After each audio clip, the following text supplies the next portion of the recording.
Hello everyone, I am back with a new video. So ये video है आप empty second year का जो क्वेश्चन पेपर है उसका क्या पैटर्न होता है, कितने मार्क्स का होता है और किस टाइप के क्वेश्चंस आते हैं वो मैं पूरे वीडियो में डिस्कस करूँगी। सो मैंने जो पेपर लिया है वो है मेवाड़ यूनिवर्सिटी का जो राजस्थान में है। ये पेपर 2 है। एमपीटी फर्स्ट ईयर में 5 सब्जेक्ट होते हैं, बट एमपीटी सेकेंड ईयर में जो भी आप स्पेसिफिक सब्जेक्ट लेते हो जैसे ऑर्थोपेडिक, न्यूरोलॉजी, कार्डियोलॉजी या गिरियाट्रिक, जो भी आप सब्जेक्ट लेते हो उससे रिलेटेड सिर्फ 2 पेपर होता है। सो दूसरे पेपर का ये है आपका physiotherapy, spinal cord injury, geriatric rehabilitation, advanced neuro physiotherapy. ये आपका पेपर 2 है। पेपर 1 का वीडियो मैं बाद में डिस्कस करूँगी आपसे।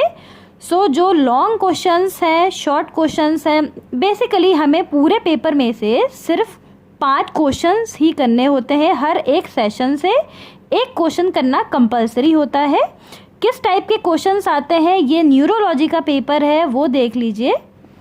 जैसे यहाँ पर है, describe the clinical features, investigation and physiotherapy management of water bulging of head. यहाँ पर बात हो रही है हाइड्रोसिफेलस की, जो कि पीडियाट्रिक में आपको देखने को मिलेगा। हमें यहाँ पे क्लिनिकल फीचर्स, इन्वेस्टिगेशंस और जो पीटी मैनेजमेंट होगा वो हमें यहाँ पे लिखना है। अगर मैं आपसे डिस्कस करूँ, आपने 4th ईयर में पढ़ा होगा फिजियोथेरेपी इन ऑर्थोपेडिक, फिजियोथेरेपी इन न्यूरोलॉजी। सो ज़्यादा चेंजेस नहीं आए हैं, वही आपको लिखना है, बट यहाँ पर थोड़ा और डिटेल में लिखना है क्योंकि ये मास्टर्स का पेपर है। सो मास्टर्स के लेवल का ही आंसर होना चाहिए क्योंकि क्वेश्चन भी मास्टर्स के लेवल का आया हुआ है।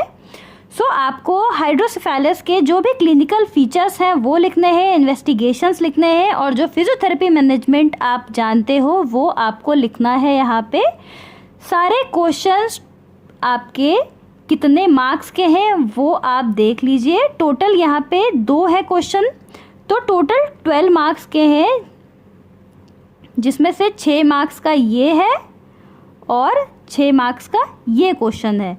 आपको क्या करना है, इन सब में से 5 क्वेश्चंस करने हैं सेशन ए से। जैसे मैंने फर्स्ट क्वेश्चन उठाया, सेशन बी से भी मुझे एक क्वेश्चन उठाना पड़ेगा। ऐसा नहीं है कि इसी में से मैं पहला दूसरा कर लूँ, इसमें से मैंने कोई क्वेश्चन नहीं लिया, ये आप नहीं करोगे। सेशन ए में से 2 क्वेश्चन में एक क्वेश्चन आपको चूज़ करना है।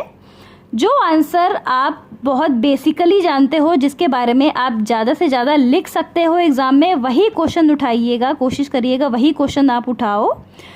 तो आपको टोटल जो काम है आपका वो 12 मार्क्स का है। ये दोनों 12 मार्क्स के ही क्वेश्चन है, आपको एक क्वेश्चन करना है। अब सेशन बी की अगर मैं बात करूं तो इसमें शॉर्ट नोट पूछा गया है। सो जो शॉर्ट नोट है वो 4 मार्क्स का आपका पूरा बैठेगा। डिस्क्राइब द डिसऑर्डर, पहले मैं क्वेश्चन 2 को भी डिस्कस कर लूँ। अगर क्वेश्चन 1 आपको नहीं आ रहा है, आप क्वेश्चन 2 करना चाह रहे हो, वो ज़्यादा आपको बेसिक नॉलेज उसके बारे में अच्छी है, तो आप क्वेश्चन 2 उठाओ। जिसके बारे में आपको ज़्यादा नॉलेज है, जिसके बारे में आप ज़्यादा लिख सकते हो, आप वही क्वेश्चन उठाओ। Discuss the medical management of hemiplegia and role of physiotherapy in CP, CP मतलब cerebral palsy, and discuss in clinical features, aetiology and management of cerebral palsy. ये क्वेश्चन इसके कंपैरिजन में ज़्यादा लेंदी है। इसमें 12 मार्क्स में आप कम से कम 5 से 6 पेज लिख सकते हो। हेमीप्लेजिया का जो मेडिकल मैनेजमेंट है वो लिखो, उसके बाद जो सेरिब्रल पाल्सी में आप फिजियोथेरेपी क्या दे सकते हो, हाइपरटोनिक है या हाइपोटोनिक है किड, तो उससे रिलेटेड, उससे जो आपको आ रहा है आप वो लिखो। एबनॉर्मल टोन के लिए क्या कर सकते हो, स्पास्टिसिटी के लिए क्या कर सकते हो, वो आप लिखो। इसके बाद क्वेश्चन ये पूछा है, ये 12 मार्क्स का है तो 6 मार्क्स का ये और 6 मार्क्स का ये, इस टाइप से आप डिवाइड कर सकते हो। इतना पोर्शन जो है आपका वो 6 मार्क्स का है और इतना पोर्शन आपका 6 मार्क्स का, टोटल 12 मार्क्स का एक क्वेश्चन है। अब जो बाकी 6 मार्क्स का बचा, discuss the clinical features, aetiology and management of CP. Cerebral palsy के जो क्लिनिकल फीचर्स, इंट्रोडक्शन और कॉजेज क्या क्या हैं, पेरीनेटल, पोस्टनेटल, वो सब आप लिख सकते हो। सेरेब्रल पाल्सी का जो मैनेजमेंट आप जानते हो आप वो लिख सकते हो। टोटल 6 मार्क्स का ये है, तो 6 मार्क्स का ये और 6 मार्क्स का ये।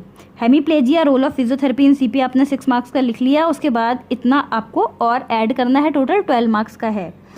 ये आपका सेशन ए ओवर हो गया। अब सेशन बी की मैं बात करूं, सो सेशन बी में क्या पूछा गया है question, describe the disorder of scoliosis. Scoliosis मतलब इनवर्ड कर्वेचर ऑफ स्पाइन। यहाँ स्पाइन की बात हो रही है, मूवमेंट एनालिसिस करना है। ये सब आपके SCI स्पाइनल कॉर्ड इंजरी का केस है, आपसे पूछा ये गया है डिसऑर्डर ऑफ स्कोलियोसिस।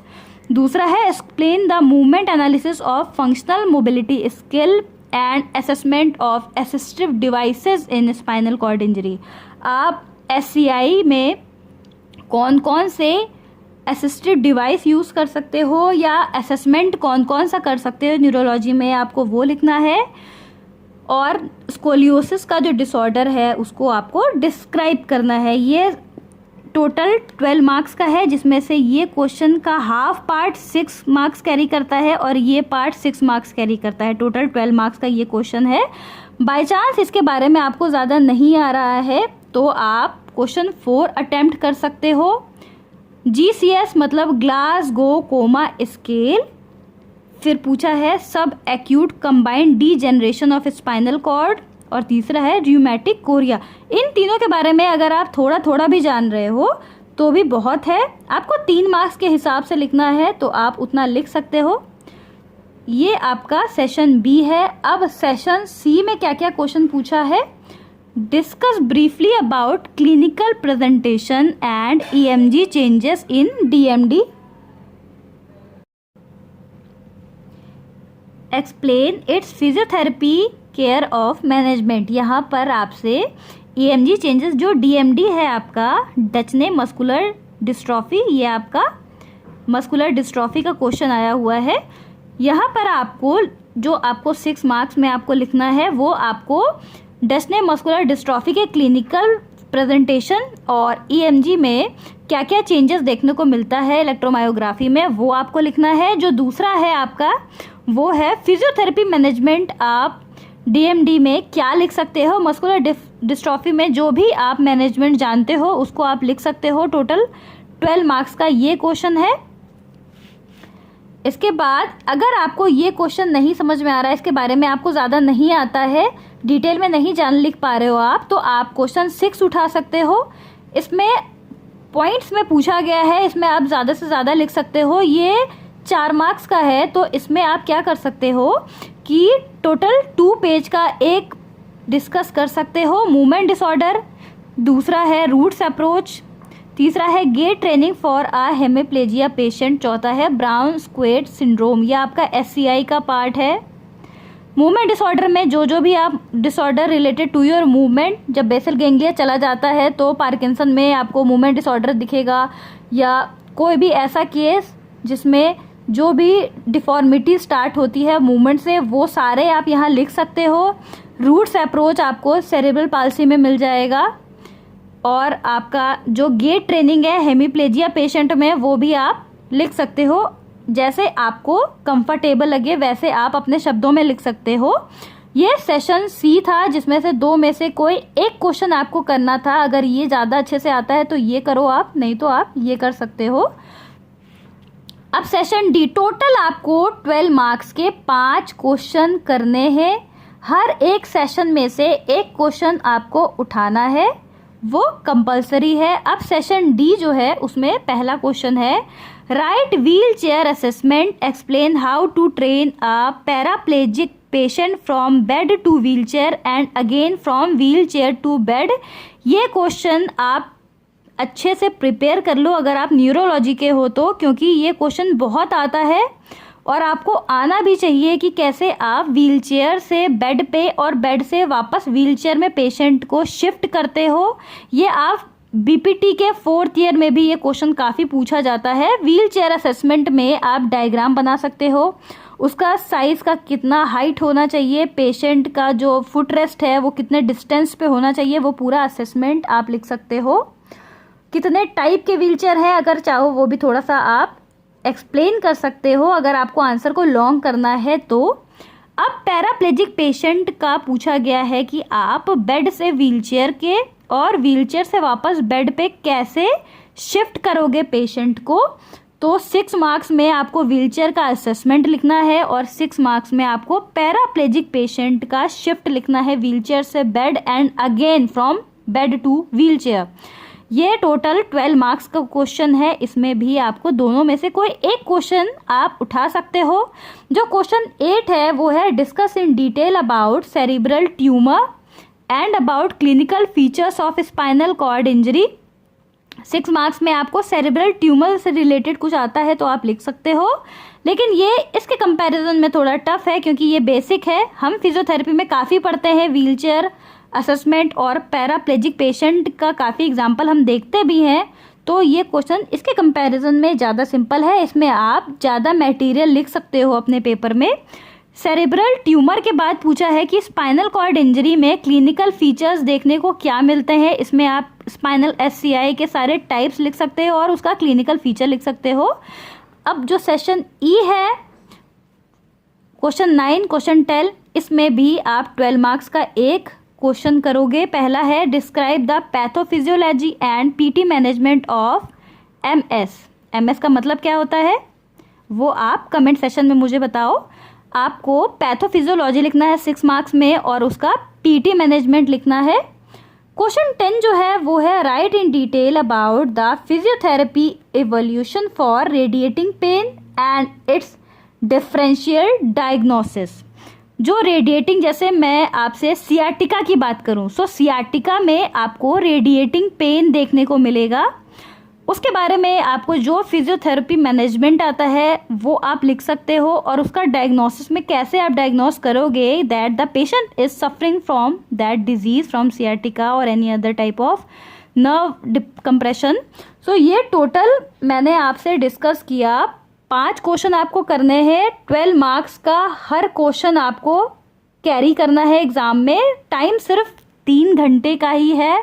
सो कोशिश करिए कि घड़ी साथ में रखिए और सारे मार्क्स कवर करने की कोशिश करिए। कितना आप लिख पा रहे हो, 12 मार्क्स का एक है और टोटल आपको 5 क्वेश्चंस करने ही करने हैं। Attempt 5 question and at least 1 question from each session. All question carry equal marks. So ये मैंने पूरा आपसे डिस्कस किया कि MPT सेकेंड ईयर में किस हिसाब का पेपर आता है। अगर आप MPT का मास्टर्स का प्रिपरेशन कर रहे हो और न्यूरोलॉजी लेने का सोच रहे हो तो एक बार देख लो कि कैसा सिलेबस रहता है और किस टाइप के क्वेश्चंस एग्जाम में एग्जामिनर पूछता है। अगर मैं प्रैक्टिकल के व्यू से बात करूं सो प्रैक्टिकल में आपसे साइनॉप्सिस और थीसिस करवाई जाएगी। जैसे मेरा जो थीसिस का टॉपिक था वो सेरेब्रल पाल्सी से रिलेटेड था। सो अगर आप चाहते हो कि सेरेब्रल पाल्सी का मैं वीडियो बनाऊं सो कमेंट में ज़रूर लिखो आप। So thank you for watching my video. I hope this video is going to help you in your exam. So thank you for watching my video. Best of luck. Thank you.